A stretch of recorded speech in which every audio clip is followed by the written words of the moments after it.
Chanzo cha baraka ni utii. Msingi wa baraka, msingi wa kufanikiwa ni utii. Ukiwa na utii, ukiwa mtii, baraka lazima zije kwako. Ile hali ya kutoa utii wako kwa Bwana, maana yake kinachofuata hapo ni baraka. Baraka huwa zinaamriwa na Mungu kuja kwako kwa lazima, sio kwa hiari. Na mpaka Mungu anafikia hatua ya kuamuru baraka ije kwako, maana yake kuna utii ambao ulianza nao. Uliutoa utii kufanya kile ambacho Mungu amekuagiza. Sasa nini maana ya utii? Utii ni kukubali kufanya maelekezo au maagizo unayopewa bila kujali gharama itakayokutokea kwenye maisha yako katika Bwana. Neno katika Bwana kwenye sentensi maana yake nimeongelea ile haki. Maana yake tunatii kufanya kitu cha haki. Hatutii kufanya kitu ambacho si haki katika Bwana. Lolote ambalo Mungu ametuagiza tulifanye, maana yake hiyo ni haki. Kama Mungu alikwambia fanya kitu fulani, ni haki kwako. Unatakiwa wewe ukubali kufanya kwa gharama yoyote bila kujali kitakutokea nini. Waliohubiri injili mpaka kuwekwa gerezani walitii sauti ya Mungu, wakaingia gharama kupelekwa gerezani. Wale watu wanaitwa ni watiifu. Utii ni sehemu ya utakatifu. Kutotii ni sehemu ya dhambi. Samueli wa kwanza sura ya 15 na ule mstari wa 22 hadi wa 23. Mwanadamu yeyote anapokuwa anatii anaelekea utakatifu au utaua. Anapoacha kutii anaelekea dhambini. Yaani kinyume cha utii ni ukaidi. Na ukaidi unazaa uasi. Ukaidi unazaa dhambi. Ukaidi unazaa ukafiri. Ukafiri ni mtu yeyote ambaye hana hofu ya Mungu. Huyo anaitwa ni kafiri. Hana mpango kabisa na Mungu. Filemoni sura ya kwanza na ule mstari wa 21. Kwa kuwa na kuamini kutii kwako, ndio maana nimekuandikia nikijua ya kuwa utafanya zaidi ya hayo nisemayo.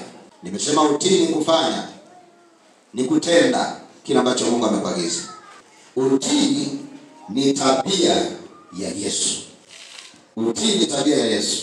Kitabu cha Luka sura ya 2 na ule mstari wa 51.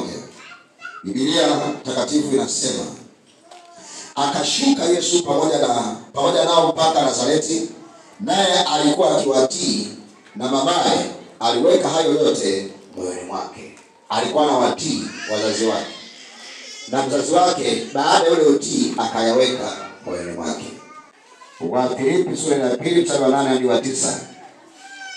Biblia inasema, tena alipoonekana ana umbo kama mwanadamu, alinyenyekeza akawa mtii hata mauti, naam, mauti ya msalaba. Kwa hiyo tena Mungu alimwadhimisha mno, akamkirimia jina lile lipitalo kila jina. Yesu alikuwa ni mtii. Aliamua kuingia gharama. Kwa hiyo utii ni tabia ya Mungu. Utii unamfanya mtu awe mtekelezaji.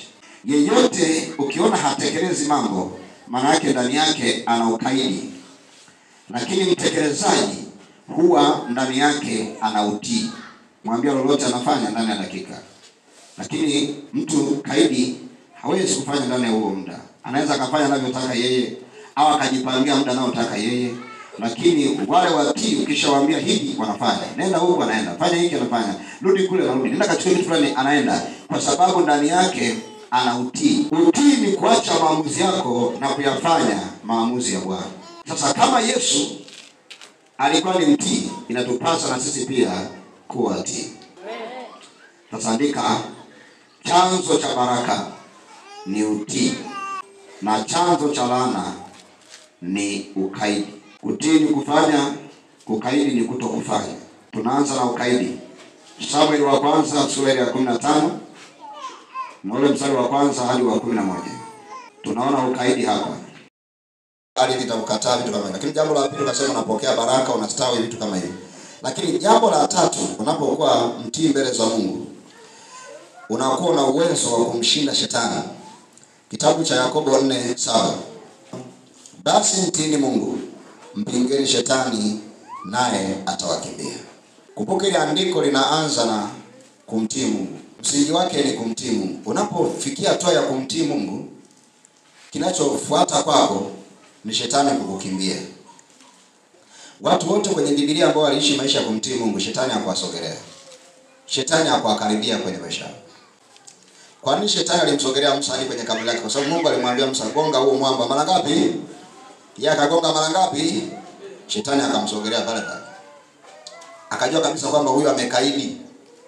Ilibidi neema ya Mungu ishuke kumwokoa Musa. Kwa adui naye anajua namna ya kukufuata, anajua kuna sehemu wewe hujatii, kuna sehemu hujahusika, Mungu amekuagiza ufanye, hujafanya. Bwana Yesu asifiwe. Haleluya. Tumshangilie Bwana tena.